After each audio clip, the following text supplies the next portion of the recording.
People told me I couldn't do a lot of things. I feel like I'm the chosen one. Look at this. We created this. This didn't exist before we were here. All we are is proud and passionate. I love Toronto. I love this team. And we're going to the NBA Finals. Nothing matters but winning. You're going to the NBA Finals for the first time in your career.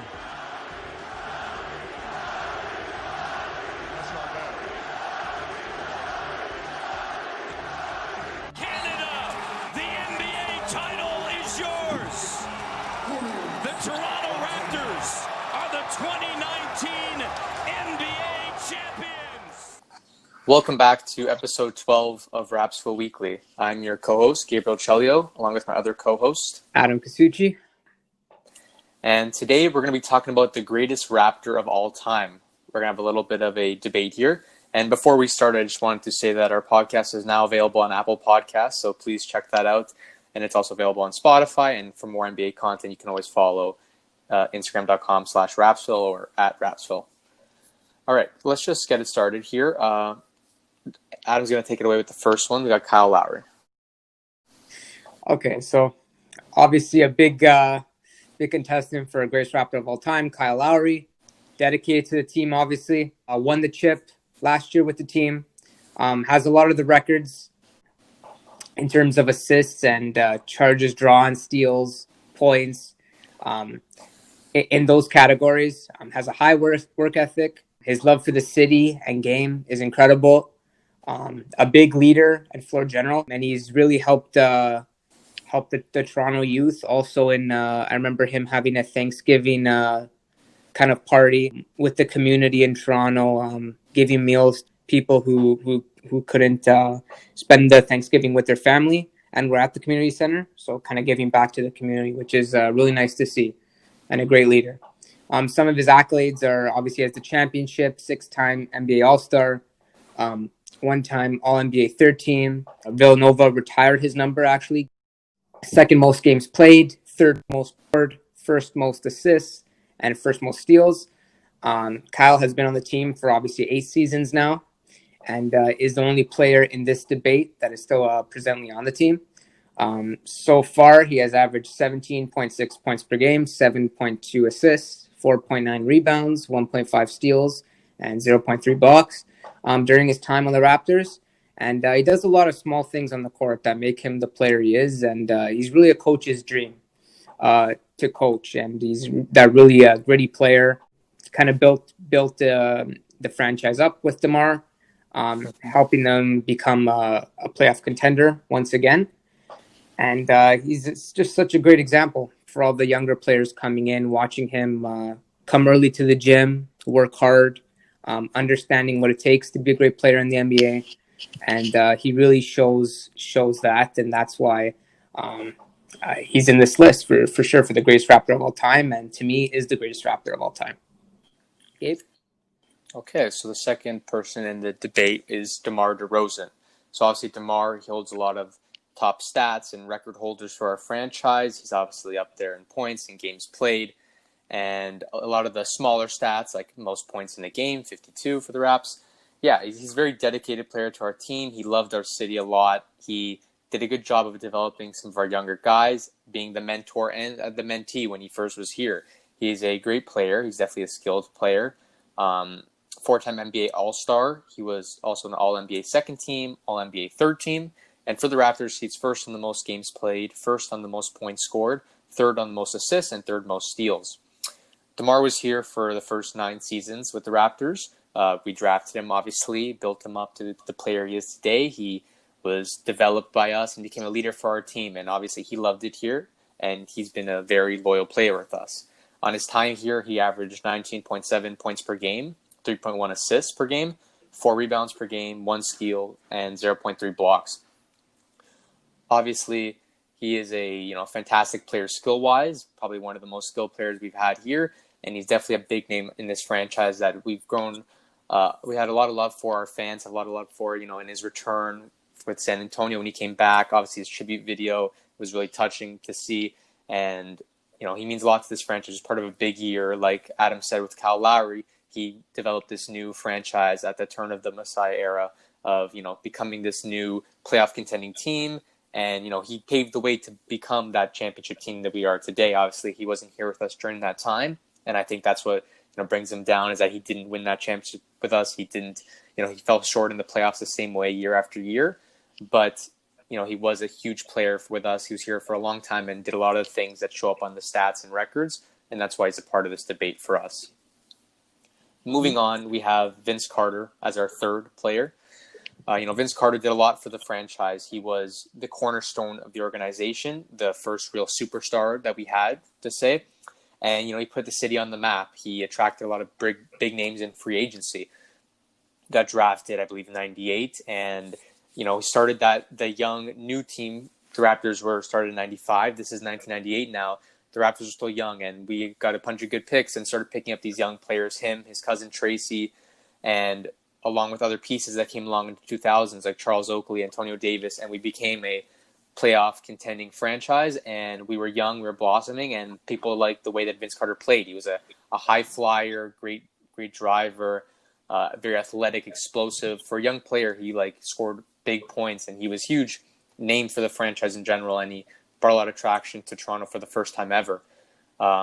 Obviously, he had a pretty long tenure here, less than DeMar and Lowry, but probably one of the top Hall of Fame players that we've had. In his prime, for sure, we got him at the beginning of his career, and he was outstanding since the start. He's a overall 8-time NBA All-Star, 1-time All-NBA second team, 1-time All-NBA third team. He was Rookie of the Year with us. He was the fourth most points scored for the Raptors and fourth most blocks. Those are his memorable two with us. And during his 6.5 seasons with the Raps, Vince averaged 22.2 points per game, 3.7 assists, 5.0 rebounds per game, 1.3 steals, and 1 block. Obviously, he wasn't as loyal as Cal and DeMar, and I think the way his downfall is the way he left the franchise. It was disappointing. He stopped playing, stopped showing effort for the team, didn't want to be here anymore, made that very public, told it to the press he didn't want to dunk. His play was lackluster, and you can tell when he moves to the Nets that same season, his stats in all categories boost up, and that's what brings him down for me in the GOAT debate. Is obviously his performance was obviously splendid, but the way he left the franchise, and he didn't do as much for us. He's not as high on the stats and record holders, and he wasn't a part of that championship run, and didn't do the best in the playoffs. They didn't get too far, although they were a young and blooming franchise. Yeah, that's pretty much it. Adam, if you have anything to comment on those, or we could just move on to the next one and talk about it at the end.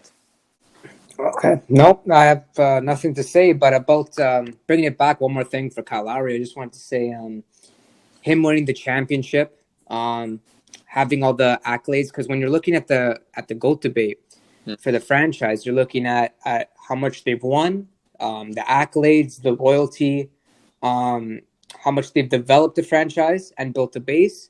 And I mean, Kyle has literally done all these things, which you can't say about these other 4 guys that we're going to mention, right? So that's why I think Kyle is the solid number 1. And there is no really debate that you can say, because he checks off all of those categories, which makes him the player he is, right? Yeah. So I definitely agree with you. I'm going to maybe save my spiel for the end, but one of the things I was going to say is, what is the best way to judge the greatest Raptor of all time? Obviously, you got to think of, the individual stats that they've put up, the record, and stats that they are on the team franchise list. You're obviously their loyalty to the franchise. If they've been there for a long amount of time, then they're obviously higher up in the points scored, games played. That makes you a legend in that franchise's time. But then also, that winning a championship is a huge, huge, huge factor that plays a part. And then the smaller things, I guess, come into play of, how they were with the team and, what they meant to the city. But obviously, it's all about the culture they bring.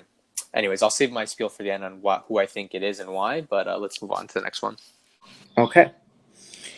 So our next one is Chris Bosh, one of the best bigs in his era, coming in a very high stacked draft class. Mm-hmm. Obviously being drafted by the Raptors. He's had a long tenure with us, helped young players like DeMar develop.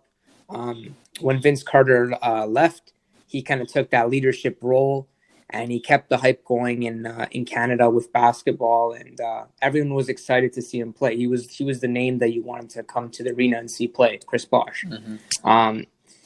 Yeah, and he did a lot. I mean, he didn't accomplish much in terms of winning, but he did win the championship afterwards. When he was on a lesser role with the Miami Heat with LeBron James and Dwayne Wade.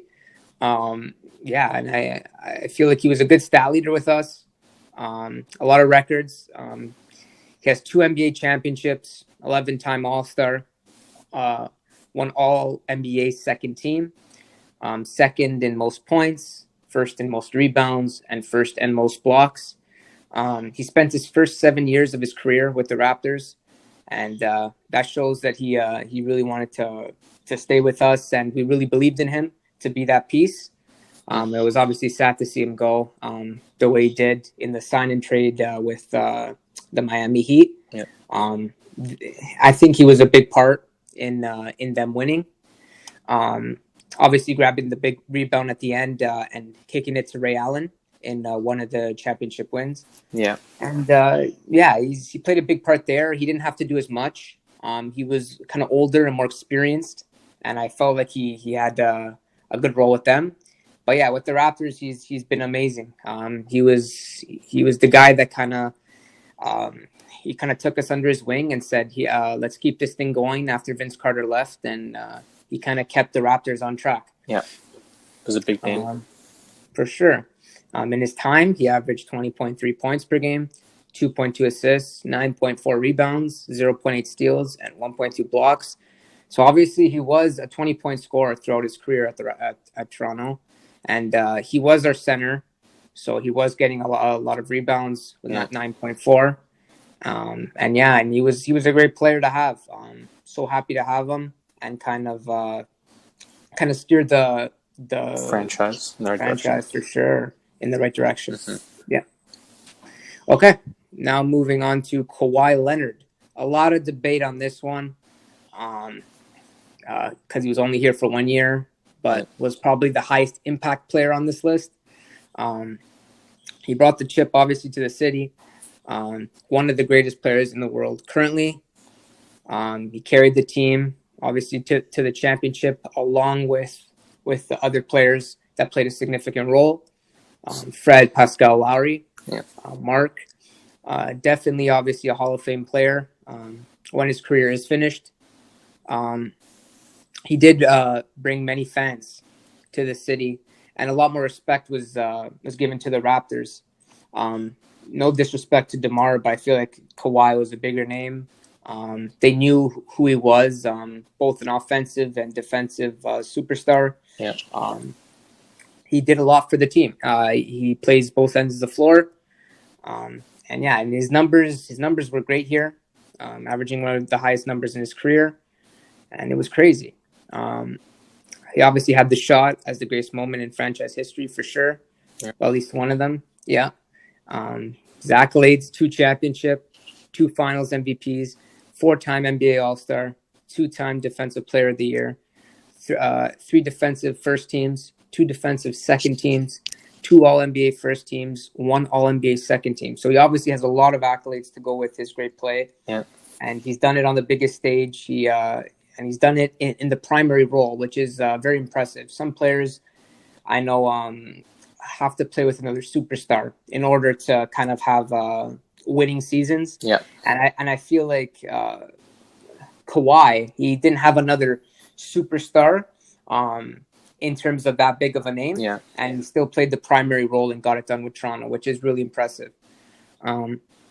He obviously was only with us for 1 season, and his season averages were 26.6 points per game, 3.3 assists, 7.3 rebounds, 1.8 steals, and 0.4 blocks.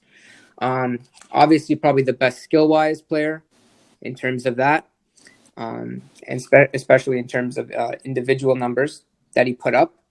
And he was in his prime too. I feel like DeMar was in his prime too as well. Lowry was kind of ending his prime in the middle when he came to us. But yeah, it was perfect that Kawhi came to us, and it was kind of like a unique situation with DeMar kind of leaving and Kawhi coming in because of injury problems and other issues in San Antonio. Gabe, anything to say? Yeah, like saying, going back to Kawhi Leonard here, obviously we're saying he put up phenomenal numbers with us, and his play has been spectacular this season and the season that he played with us. Two of his best years, 27 years old, 28 years old. His numbers and stats individually are by far the best that he's put up. So we got him at a great time, even if it was that 1 year.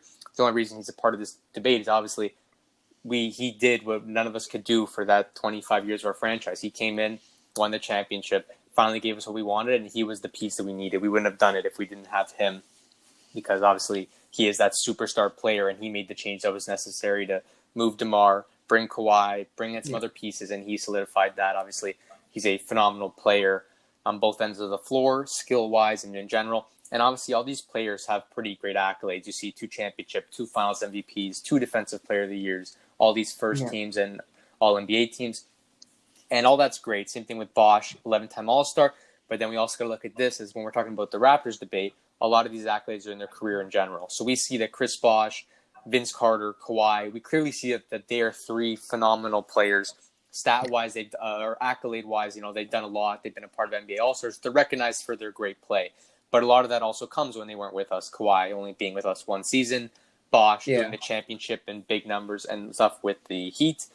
Vince Carter, obviously with the Nets, still played phenomenal, had many good years with them as well, and he's been playing until he was 40 practically. So obviously they do a lot outside of our team, whereas I feel DeMar and Kyle, most of their success and individual accolades were done with the Raptors, and I think that's where a little bit of the difference has to be seen when we're talking about the greatest Raptor of all time. We've got to give recognition that many great players have graced our franchise, and even if they weren't in their prime, you think Tracy McGrady, you think Akeem Olajuwon, there's been many great players with us. Some people always say, like even mention T-Mac in this, but T-Mac in my eyes is not really close. He was only with us for a couple seasons and got much better after us. So you got to look at how they were when they were here, because obviously individually they're all phenomenal players. But if we go back to as they were while they were here, I think, like you said, the clear answer is Kyle Lowry for the greatest Raptor of all time.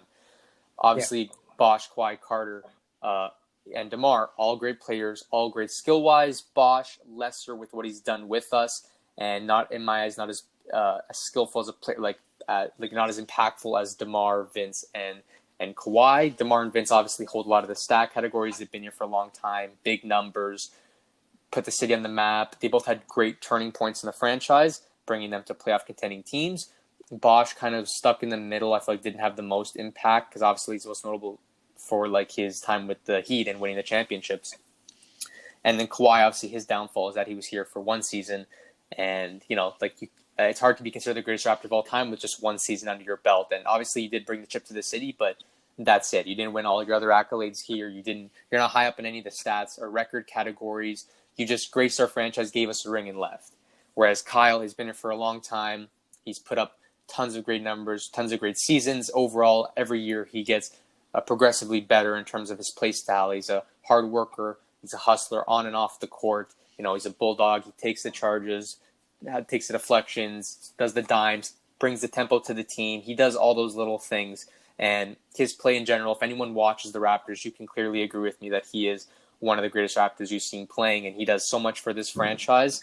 And not only that on the court work, but off the court, obviously, be saying that he's impacting the community. And he was here during that championship. He was here during those All-Stars and All-NBA third team, and he's high up on all our stats and records. Like you said, he checks out all those boxes. So I can agree with you there that I think Kyle Lowry is undoubtedly the greatest Raptor of all time. Yeah, no, I totally agree. I just wanted to bring up 1 point. I feel like Kawhi, DeMar, and Kyle had a lot of pressure with playing with Toronto when in their time. Because I think also Bosch and Vince, when they were playing, there wasn't really like a goal. The goal was obviously to make the playoffs, but there wasn't like a pressure on them. Franchise was young still. Yeah, there wasn't no really expectation. With Kawhi, Kyle, and DeMar, they were establishing a playoff contender, right? They needed to play well every season, especially with Kawhi coming in at the end. They knew they needed to make a final appearance or something, or else something's going to be changed. Some pieces are going to be moved. I don't know about a rebuild, but a lot of drastic changes. People could get fired. upper For management. sure, yeah, it's not working. We're not progressing, Mm-hmm. moving into later stages of the playoffs, right? So I think that they had a lot of pressure and and a lot of weight on their shoulders, and they carried it out, which is pretty impressive. Unlike like the older players, which still had pressure, but I think not as much because there wasn't an expectation when the franchise was younger. I think that's a very interesting point, and I also want to acknowledge that and keep moving forward. With also in that time period, I think also social media has a part to play with that. In the day of social media now, it's very popular. People obviously have hot takes, have blogs, have Instagram pages, news articles like the Score and stuff. You have all this type of social media outlet and all these different platforms to learn and read about sports. That I feel like criticism is a lot more harsher in this day and age, and it's a lot easier to find people talking about it and putting pressure on these players like Kyle, DeMar, Kawhi. You could check any social media platform, Twitter, Instagram, Facebook, and you could find something about them, maybe criticizing, or they have a lot of focus on them. The spotlight is very clear. Back then, social media, especially Vince Carter, Chris Bosh, very early seasons, the early 2000s, like it was nowhere near like what it is today. So, you don't have that harsh spotlight and everyone giving their opinion. It's not like Instagram or any of these platforms were around where people can just openly debate and talk about these players and either talk good about them or talk bad about them. So in this day and age, it's hard to be an athlete and doing things without getting some harsh criticism. So obviously, like you said, I think you got to give them credit where it's due for, Kyle, DeMar, and Kawhi playing good during their time here. And obviously DeMar couldn't do it with us, but especially Kyle and Kawhi, like you said, that one season to take Kawhi in, we have to win it or else he might leave. And all this pressure was done. All these fans are mad because they love DeMar. You got to win it now. You have to do it. And I think what you said is right. They performed well on the biggest and brightest stages, including Kyle Lowry. And I think that's a good point to recognize. Okay. I have one last question for you, Gabe. Yeah. For Kawhi not having Instagram and you were speaking about criticism and stuff. Kawhi not having Instagram. Do you think that's a benefit or do you think that is like a con? Because it is sometimes you can be criticized a lot on social media, especially as a superstar and an athlete, right? So what's your take on that? I think it's an interesting position because along with, the good part is that you can avoid the criticism, especially someone like Kawhi who enjoys being a very, very reserved, laid back person. He's not really seen in the spotlight too much, especially with his time with us. I think for his personality, it probably is fine with him. He doesn't care to see what other people say about him. He just goes on the floor, does what he has to do, and proves to people why he's one of the best players in the league. And he did that with us. And he made it clear that he can live that lifestyle. And I think that's fine with him. If he wants to do that, sure. But what I'm concerned about with it's more of like a smaller issue, but I wonder how that works in terms of athletes. Like your job is to kind of brand yourself and make yourself popular so these companies get interested in you and like sign you for these deals. Like let's say LeBron, Curry, Durant, they're like huge name players that you feel like they must have a team of outreach guys that are constantly setting up deals with them, companies, sponsorships, stuff to get their brand and their name more bigger as like a big name player. And I think it's interesting because those players, they do that and then that's what they get their max contracts. They're known as some of the best players in the league. But Kawhi is one of those players that is also always up there. Everyone that watches basketball knows he's one of the best players in the league, but he doesn't have that same boom. He's not on those company front pages and stuff. He's on like the smaller end deals and he does his own thing. I think it's interesting that they basically just do everything kind of back end and it's not all social media based. And it's interesting that many companies will still go after him even though he doesn't have a page to promote his things on. Yeah, he is with New Balance, right? Yeah, obviously. Yeah, but that's obviously a smaller brand than Nike, Adidas, those big names. Yeah, that's why it's interesting to me. But I think it kind of fits his persona. Yeah. As a person, especially, not kind of going with what all the other people are doing. A lot of people, obviously, with like you said, Adidas, Nike. He kind of went another path. With the New Balance. And obviously, did you hear about the Clutch Sports, people signing with Clutch Sports? Yeah. Trae Young, Anthony Davis. That's very interesting too. Trying to make a kind of new brand. Even Ja Morant made his own logo and is trying to promote that. So a lot of new things are coming in terms of branding it with NBA players. Yeah, I think that grows as social media grows. People are doing more of their own branding and growing their own companies and starting their own clothing lines and stuff, and they're using social media as a platform, especially the younger players who are accustomed to this lifestyle. I think it's interesting, though, where Kawhi stands in all of this. Yeah, no, for sure. Okay, that should wrap it up for this episode. We hope you all enjoyed. Everybody stay safe during the coronavirus. Watch out, be careful. And yeah, we hope you all enjoyed this podcast. Available on Spotify, Apple Podcasts, and obviously we have YouTube. We have some visuals for you to enjoy.